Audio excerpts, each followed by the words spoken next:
Hey guys, in this video I will show you how you can fix white screen on Sims 4.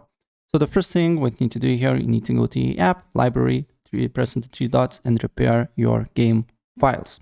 You just need to wait for a few seconds, maybe your files is corrupted and need to be fixed. And after that you just need to look if the game is running or not.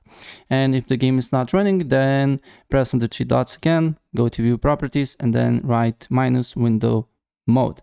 Hit save and try to run the game and look if the problem persists or not. If the problem persists, then another thing that you need to do here, you need to make sure that your GPU drivers is fully updated. So you just need to open up search. For me, I'm using NVIDIA, so there's GeForce Experience app. I can easily open up and basically update my drivers, but also you can go to device manager and then here you can go to display adapters, right click on it, update driver and search automatically for drivers. And if it's not the case and the game is still not working, then try to disable all the apps with an overlay. So Steam uses overlay, Discord uses overlay, GeForce Experience uses overlay. So sometimes it can contradict with the app and your game could not start. So try to remove all the apps with an overlay, just disable them, right? And if it's not the case and if it's not working, then go to the documents, then go to EA Electronic Arts, Sims, mods, and then just from this folder remove all your mods. So just on the desktop create new folder here and just replace all the mods to this folder and then try to run the game without mods.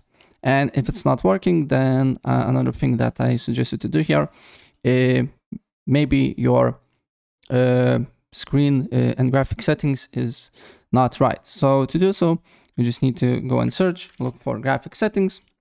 And on graphic settings, you need to change, change default graphic settings. Not here. You need to go to system display, and then here you should find display resolution. For me, it's 1920 times 1080. So you need to go to the Sims 4. Then you need to look for options .ini button or folder file. And then here you need to go to edit, find, and then you just need to write height, right? And then you need to find a resolution height and resolution width. So these resolution width should match with your first number on display resolution, and the resolution height should be also with the second number. Then after that, hit save, restart your computer, and your game should be working. Right, so yeah, that's pretty much it. And if I help you out, please press like button and subscribe for more. Take care.